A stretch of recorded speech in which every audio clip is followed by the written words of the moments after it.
Ulangi lagi kali ya. Assalamualaikum warahmatullahi wabarakatuh. Salam warahmatullahi wabarakatuh. Alhamdulillah rabbil alamin. Mukadimahnya tadi yang awal, sekarang lanjutin ya. Setuju? Yuk.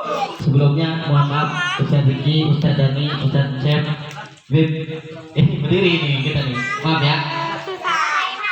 Ya Allah.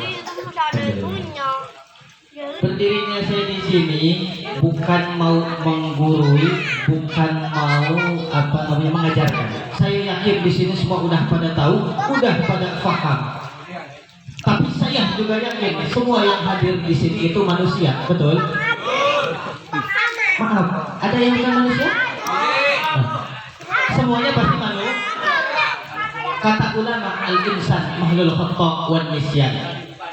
Manusia itu tempatnya salah dan lupa.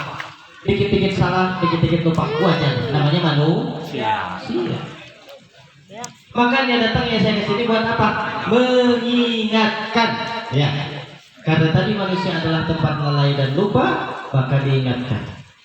Karena sebaik-baiknya orang adalah dia yang mendengarkan ilmu, dia yang tahu akan ilmu, dan dia merasa belum mengetahui apapun. Itu yang luar biasa. Ya. Dan ini adalah majelis yang luar biasa, di mana ada majelis yang menerangkan ilmunya Nabi, memuji Nabi, memuji Allah Subhanahu wa Ta'ala, maka itu adalah majelis ilmu. Disebut oleh Rasul majelis ilmu itu adalah Raudhah min Riyadil Jinan, taman-taman surganya Allah. Makanya kalau ada majelis ilmu, singgah, datang. Ya, itu sebelah situ udah. Oh, belum habis. Iya, maksudnya ini pusing saya lihat ini. Ya, majelis ilmu itu adalah taman surga Allah. Maka kita harus singgah, ya, harus singgah kepada majelis ilmu. Karena ini luar biasa pentingnya. Suatu saat Rasul Shallallahu Alaihi Wasallam itu bertanya kepada malaikat, emang gimana pahala buat orang yang mencari ilmu? Kata malaikat, ya Rasulullah, jangankan mencari ilmu, mendengar ilmu saja, ya, itu pahalanya sama dengan sholat 1000 rakaat, sama dengan menjenguk orang sakit 1000 orang, ya. Dan sama dengan memberi makan orang yang lapar 1000 orang. Itu baru mendengar doang, apalagi kalau paham. Ya, semoga kita semua bukan hanya mendengarkan, tapi juga dapat memahami dan juga mempraktekkan apa-apa yang disampaikan oleh Allah dan Rasulnya. Amin ya Allah ya Rabbal alamin. Masih tentang ilmu. Majelis ilmu, majelis yang luar biasa. Saking luar biasanya, Allah memerintahkan kepada malaikat, ya malaikat turun di sono, ada majelis ilmu, singgah datang ke situ. Ngapain ya Allah? Ambil dosa-dosa orang yang ada di majelis ilmu. Diambil. Tar dulu, amin. Oh iya, diambil tuh dosanya, ya kan? Setelah mengambil malaikat kepada dosa orang-orang tersebut, ya Allah, ini ada orang datang ke majelis, tapi niatnya bukan ngaji. Emang kenapa? Iya, itu ada apa tuh? Comro. Itu. Ya. Oh, itu. Ya. Ada kopi, ya Allah. Gak apa-apa. Bawa dosanya. Angkat dosanya. Ya kan? Ya Allah, ada orang yang datang bukan niat mencari ilmu, bahkan dia mah cuma diam doang. Hujan terus dia berteduh di situ. Itu gimana ya Allah? Bawa dosanya, bawa dosanya, bawa. Akhirnya dibawa dosanya, dosa-dosa orang yang hadir di majelis ilmu, bahkan bukan memiliki niat mencari ilmu, itu semua dosanya dibawa. Yang jadi masalah itu malaikat berat, karena bawa dosa-dosa yang hadir di majelis ilmu. Berat. Ya Allah, ini saya keberatan, gimana ini ya Allah? Kalau keberatan mau begini. Kalau ada orang yang pulang awal, pulang duluan sebelum acara pengajian selesai, nah, iya. Gitu. Jadi bapak-bapak, ibu-ibu, adik-adik, kalau ada yang mau pulang duluan, maka silahkan. Bapak-bapak, ini acara sampai jam 2:30 ya. Ada 2:30. Kalau mau pulang, ya nggak apa-apa. Mungkin ntar agak bongkok-bongkok dikit, nggak apa-apa gitu ya. Soalnya malaikat nibanin dosa tuh di situ. Naudzubillah, semua naudzubillah. Ini sedang menceritakan keluar biasaan ilmu. Saking luar biasanya diperintahkan oleh Rasul. Talabul ilmi minal mahdi ilal lahdi. Carilah ilmu dari semenjak engkau dilahirkan sampai nanti engkau masuk ke alam kubur. Carilah ilmu dari semenjak engkau bayi sampai nanti engkau masuk ke dalam liang lahat. Mbah, kakek, apa lagi? Om, kok nggak ngaji? Atuh, apa mah? Ngelihat deh, udah nggak pati jelas. Ngedenger deh, udah nggak pati jelas. Jadi nggak wajib ngaji. Oh, nggak seperti itu. Pak Profesor, Pak Dokter, kok nggak ngaji?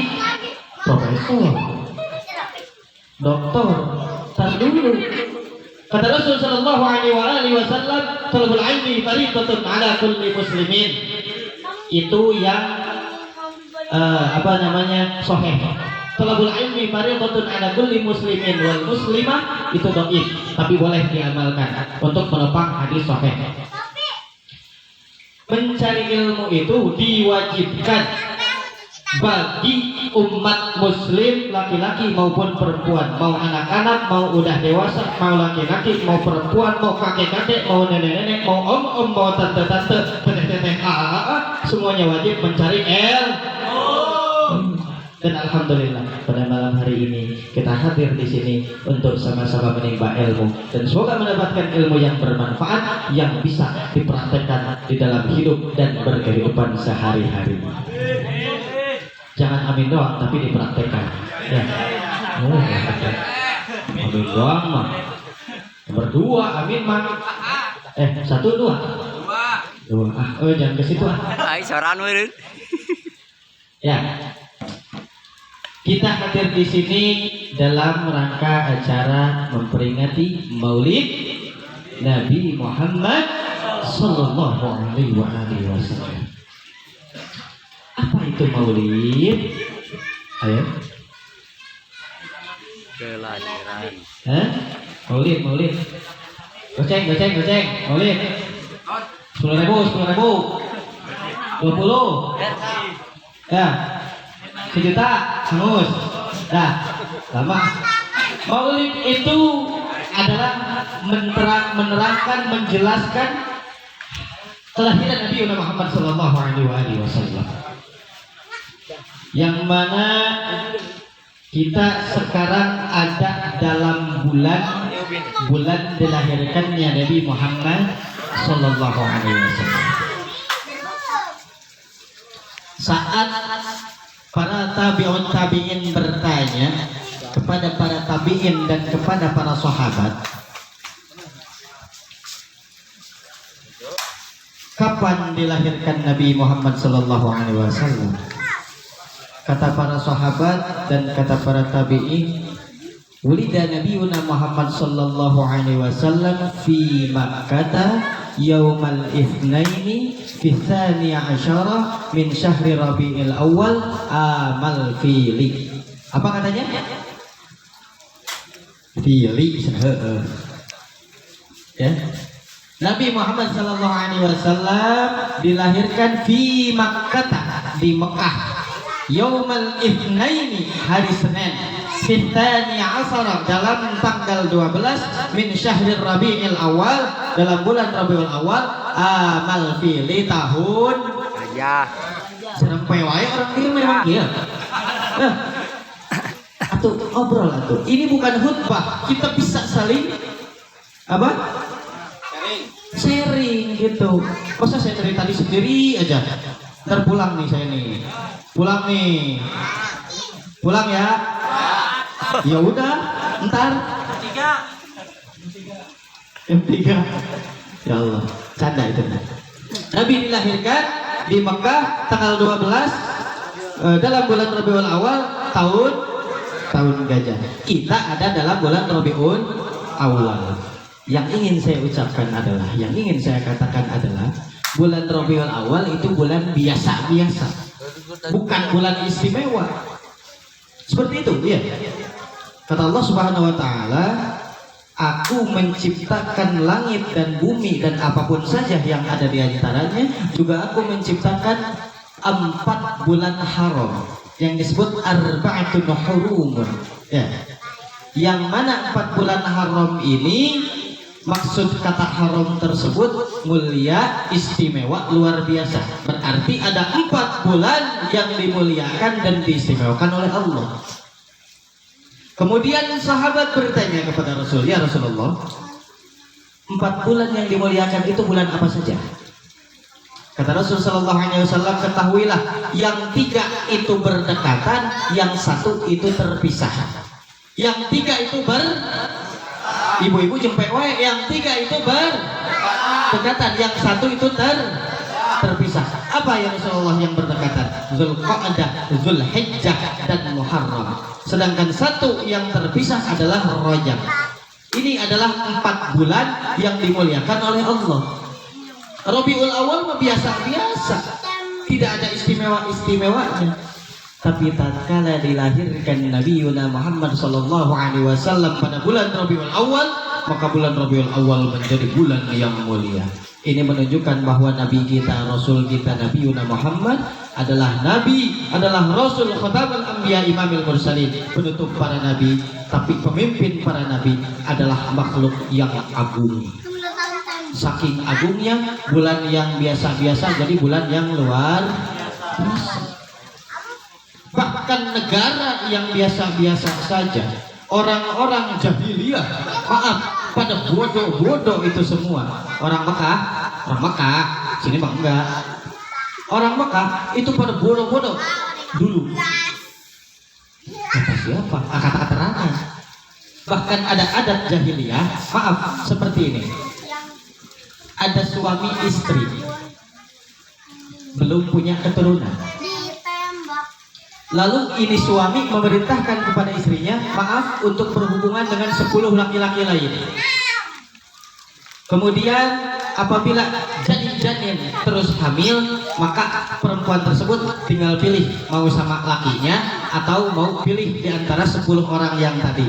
Kira-kira itu orang pintar apa orang bego? Tapi datang Rasulullah Shallallahu Alaihi Wasallam, negara ini, bangsa ini menjadi bangsa yang luar biasa. Makanya kata ulama-ulama, Rasulullah Shallallahu Alaihi Wasallam yang membawa kita di zaman kebodohan menuju zaman kepintaran, dari zaman kegelapan menuju zaman terang benderang, dari zaman bodoh menjadi zaman pintar. Artinya Rasul itu membawa keberkahan. Tapi maaf, kadang ada saudara-saudara kita yang salah kaprah, ya. Salah kaprah bagaimana? Ada pemahaman seperti ini, Bapak Ibu sekalian. Nabi Muhammad itu nabi, tapi orang, saya juga orang. Nabi Muhammad makan, saya juga makan. Nabi Muhammad pernah sakit, saya ke puskesmas mulu. Nabi Muhammad punya anak, saya ada 1 bayi, Bang. Nabi Muhammad punya istri, saya juga punya. Tapi saya mah belum, Cik. Kata kita itu, kata yang ngomong, saya mah belum. Nabi Muhammad suka minum, saya juga suka. Berarti saya sama Nabi Muhammad itu sama. Nah, itu pemahaman yang kurang ajar. Ada di sini yang begitu? Hah? Kalau ada gusur Pak Heri. Ada Pak Heri? Gusur Pak Heri ya? Jangan seperti itu. Karena dikatakan nih oleh ulama Banten, Syekh Nawawi Al-Bantani itu bikin sholawat siiran. Siirannya itu lumayan panjang. Namanya itu sholawat mudhariyah. Ya Rabbi sholli ala al-muhtarimin mudhari wal anbiya wa jami'i rasul ma dzukiru wa sholli rabbi ala, terus itu panjang. Di bait akhirnya ada kalimat seperti ini. Muhammadun basyarula kal basyari bal huwa yakutun bainal hajari. Nabi Muhammad basyarun lakal basyara. Nabi Muhammad itu manusia, tapi beda sama manusia yang lain. Enggak sama. Kenapa? Bal huwa yakutun bainal hajarin. Beliau sallallahu alaihi wasallam bagaikan intan permata berlian di antara tumpukan batu-batu biasa. Beda dengan kita, tidak mungkin sama. Kalaupun yang menjadi contoh adalah keseharian Rasul, maka beda sama kita. Rasul suka makan, kita juga suka makan. Makannya Rasul sama makannya kita beda. Ya, Rasul itu sedikit makan, sedikit tidur. Kalau kita dikit-dikit makan, dikit-dikit tuh gini aku tipis itu mah bosan, tipis tapi jauh itu. Rasul punya istri, saya juga punya istri. Rasul sama istrinya berapa? Ya, SSS saya. Rasul itu istrinya banyak. Kalau kita kan istrinya mau banyak ya kudu banyak, ya. Bawa-bawa kayak iya. Setuju nama istri, setuju. Itu kan paling depan setuju. Malah itu pernah ada tuh apa namanya dikumpulin sama ini cerita dongeng tapi aneh yang disampaikan oleh orang tua saya, Kiai Haji Abdul Ghani Khalil. Kata beliau itu pernah ada dikumpulin tuh sama RT sama RW, dikumpulin. Ini mau didata ya, coba mana bapak-bapak yang nggak takut sama istri, kayak gitu. Yang nggak takut sama istri di kanan, yang takut sama istri di kiri. Semua pada lari ke kiri, semuanya ke kiri. Ada di seorang nih di kanan nih, wah hebat ya, sendiri kan, diam di kanan. Berarti nggak takut sama istri. Akhirnya ditanya, Pak, kenapa diam di kanan? Nggak tahu, istri saya nyuruh di sini. Aduh sama-sama baik, takut sama nggak apa-apa. Yang penting takut juga sama Allah dan Rasul. Karena itu yang paling luar biasa. Kembali lagi, Rasul Shallallahu Alaihi Wasallam dilahirkan juga berbeda dengan kita. Kita dilahirkan di dokter, di rumah sakit, di dukun beranak, di rumah dan lain sebagainya. Rasul Shallallahu Alaihi Wasallam dilahirkan berbeda. Bahkan tadi kan dibacakan sajidan syakiran. Rasul itu saat dilahirkan bersujud dan bersyukur, menengadahkan tangannya ke langit. Kita pas lahir gimana? Hah? Nah, emang tahu? Umpama biasanya orang biasa, orang normal itu lahir itu menangis. Rasul enggak, syajidan syakirah, bersujud dan bersyukur. Bahkan ibunya saat mengandung pun beda. Ibunda Aminah radhiyallahu taala anha mengandung itu enggak ada rasa sakit, Ibu. Mengandung itu enggak ada riweuh, kalau kata bahasa Jerman itu enggak ada riweuh, enggak ada. Enggak ada. Aduh, pengen mangga muda, enggak ada. Kalau korma muda mungkin ada, mangga muda enggak ada. Bulan pertama didatengin sama Nabi Adam, bulan kedua didatengin sama Nabi Sis, bulan ketiga keempat terus sampai 8 bulan itu didatangi para nabi-nabinya Allah, memuji kepada beliau dan mengingatkan namai anak ini Muhammad sallallahu alaihi wasallam. Di bulan ke-9 didatangi oleh Siti Maryam sama Siti Asiyah radhiyallahu taala anha untuk membantu persalinannya. Nah, kan kita beda. Bulan pertama siapa tuh yang datang? Ya. Bulan kedua siapa lagi yang datang? Gak ada. Minimal kalau kita nggak bisa datang kepada makam-makam para nabi, makam-makam para wali, maka datengin ulama-ulama. Buat apa? Minta keberkahan. Ulama apaan? Sama-sama orang. Sarung mah gua punya, sorban banyak di rumah. Peci ada gua, biru, kuning, hitam, semuanya ada. Beda ibu bapak. Al-ulama warasatul anbiya. Mereka para ulama adalah orang-orang yang dititipkan oleh Allah Subhanahu wa taala nur daripada kenabian untuk menyampaikan risalah agama, yakni agama Islam.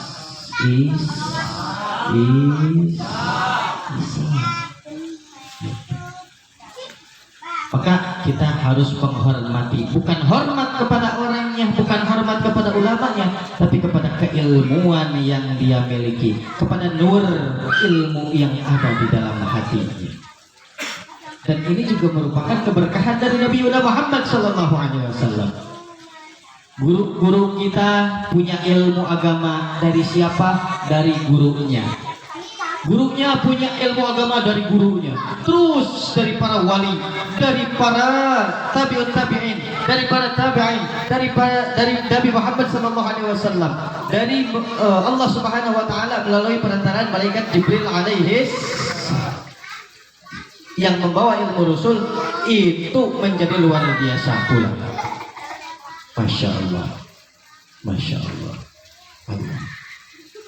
Jadi saya mau ngingetin, jauh-jauh saya dari Cilengsi ke sini untuk mengingatkan kepada semuanya. Meskipun sekarang sudah zaman modern, meskipun sekarang sudah zaman serba maju, tapi cinta kepada Rasul harus tetap ditanamkan. Salah satunya dengan terus mengadakan acara-acara seperti ini, juga menghadiri acara-acara seperti ini. Pokoknya dari zaman Nabi Adam sampai Adam Jordan, dari Nabi Adam sampai Adam Alis, kita harus mencintai Nabi Yuna Maulana Muhammad Sallallahu Alaihi Wasallam. Karena dengan cinta kita kepada Rasul itu akan membersihkan hati kita. Hati kita akan bersih karena kita cinta kepada Rasul. Begitu, iya. Orang yang cinta kepada Rasul maka akan mengikuti sunnah Rasul. Kata Rasul, man ahya bi sunnati faqad ahabbani wa man ahabbani kana ma'i fil jannah. Siapa orang yang menghidupkan sunnahku maka dia mencintaiku. Siapa orang yang mencintaiku maka dia akan ikut bersamaku fil jannah, ke surga Jannatun Na'im. Semoga kita ada di antaranya. Amin ya Allah ya Rabbal alamin.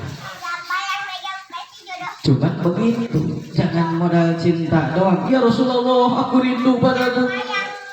Ah, cinta ya Rasulullah. Kapan pokoknya. Datang tetangganya, Pak, udah ada ke masjid. Ntar dulu, saya lagi muji Rasul. Beda, saya mencinta banget sama Rasul. Beda. Sunnahnya aja nggak dihidupin, itu berarti cintanya bohong. Kenapa? Karena tidak mungkin seorang pecinta melukai hati orang yang dicintainya. Gak mungkin. Kita cinta kepada Rasul, tapi kita menyakiti hati Rasul. Gak akan mungkin. Juga kita jangan salah pemahaman. Tadi siapa orang yang menghidupkan sunnahku, berarti dia akan ikut, kata Rasul kan? Oh ya udah, sunnah aja kita lakuin, wajib bantaran. Yang disuruhnya aja sunnah, wajibnya mah ntar aja, gampang. Maksudnya asbabul wurud itu hadis disebutkan bahwasanya orang yang udah cinta kepada sunnah Rasul jangan ditanya yang wajib. Yang sunnah aja cinta, apalagi yang wajib. Ini mah sunnahnya jalan gitu kan, sholatnya ditinggal, rumahnya banyak, mobilnya mewah, hartanya melimpah, kagak haji aja. Ya, ini penting. Dan maaf diterangkan juga oleh para ulama bahwa saat kita melakukan ibadah sunnah itu setan diam di pojokan, diam aja setan. Saat kita melakukan ibadah sunnah diantepin gitu.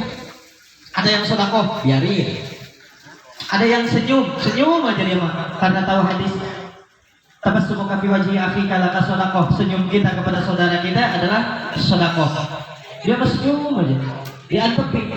Ada orang salat sunnah, diantepin. Ada orang puasa sunnah, dibiarin, ya kan? Tapi saat ada orang mencari ilmu ini, setan ketar-ketir luar biasa. Kenapa? Karena dengan ilmu orang pasti tahu. Kalau dia tahu pasti dia selamat. Makanya kata para ulama, fakullu man bighairi ilmin ya'malu a'maluhu mardudatun la tuqbalu. Sesiapa orang yang mengerjakan satu amalan tanpa didasari dengan ilmunya, a'maluhu mardudatun la tuqbalu.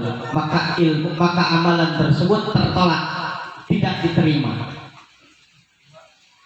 Sholat mah sholat, tapi begini aja saya mau wirid itu dari pagi sampai siang, kagak bisa ini duit, gitu kan?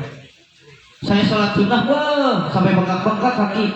Atuh ada yang nganterin Pajero. Kalau pengen kaya itu kerja, bukan ibadah mah kewajiban. Kadang ada yang seperti itu datang, aduh ini saya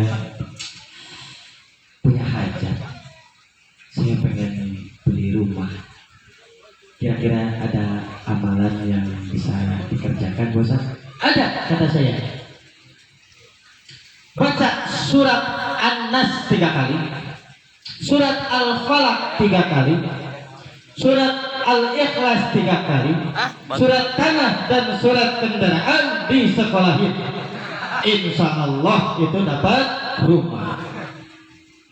Jadi kita harus bisa membedakan mana untuk akhirat, mana untuk dunia. Kerja di dunia untuk akhirat, untuk bekal di akhirat. Kita bekerja mencontoh Nabi. Kita bekerja karena diperintahkan oleh Allah. Kita belajar mencontoh Nabi. Kita belajar karena diperintahkan oleh Allah. Jadi nyaman hidup kita karena akhirat yang menjadi tujuan. Ya.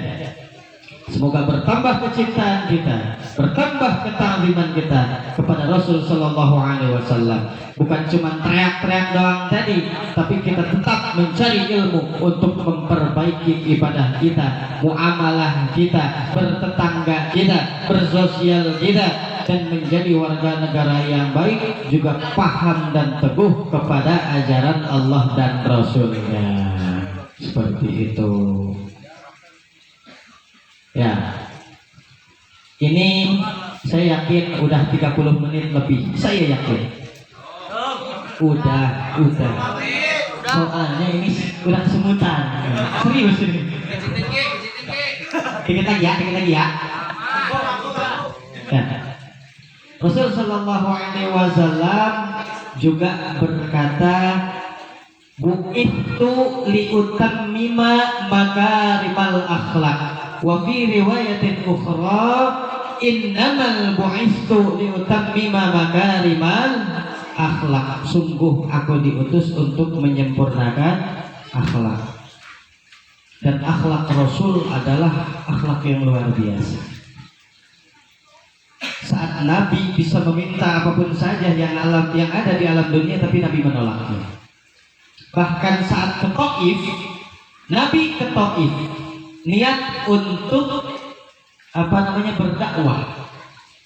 Datang ke situ bukan disambut. Tadi makan tolong, disambut apa segala macam. Datang ke Taif itu Nabi dilemparin batu. Jadi bukan disambut, malah disambit. Coba. Bahkan sama anak kecil nih, anak-anak kecil diperintahkan sama orang tuanya. Maaf, datang Muhammad tuh. Orang gila nih, lemparin. Sampai berdarah pelipis Nabi. Ya. Dihalangi oleh sahabatnya juga bonyok sama. Akhirnya malaikat Anas dibisikin ke Nabi Muhammad Sallallahu Alaihi Wasallam, ya Rasulullah, di samping kota ini ada gunung. Kalau engkau meridhoi, maka gunung itu akan diangkat lalu ditimpahkan di atas kota Taif ini. Tapi kata Rasul apa? Gak apa-apa, gak usah. Biarkan aku menahan pedih ini. Kata Rasul seperti itu.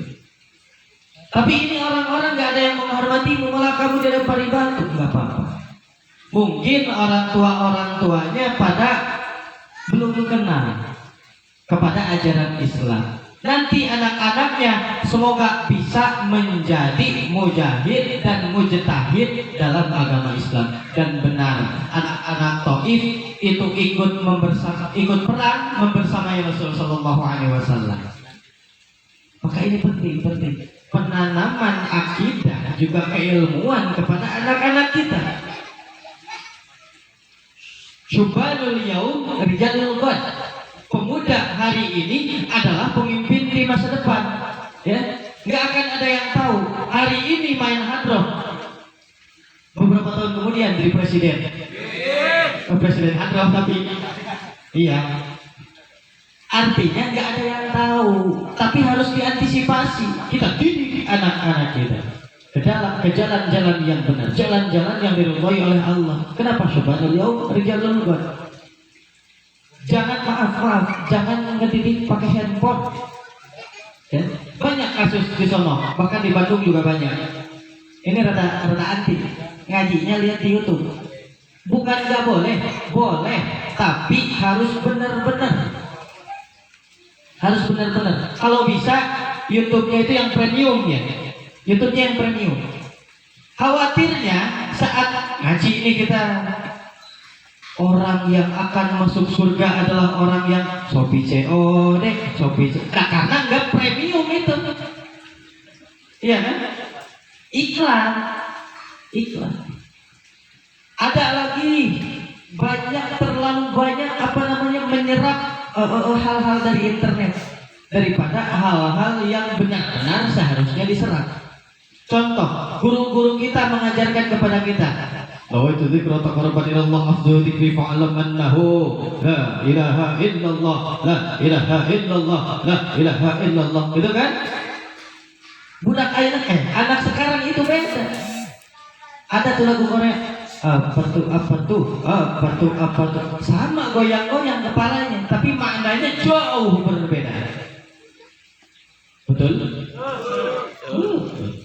Makanya ya, kita perbaiki. Ya. Yang salah semoga menjadi soleh.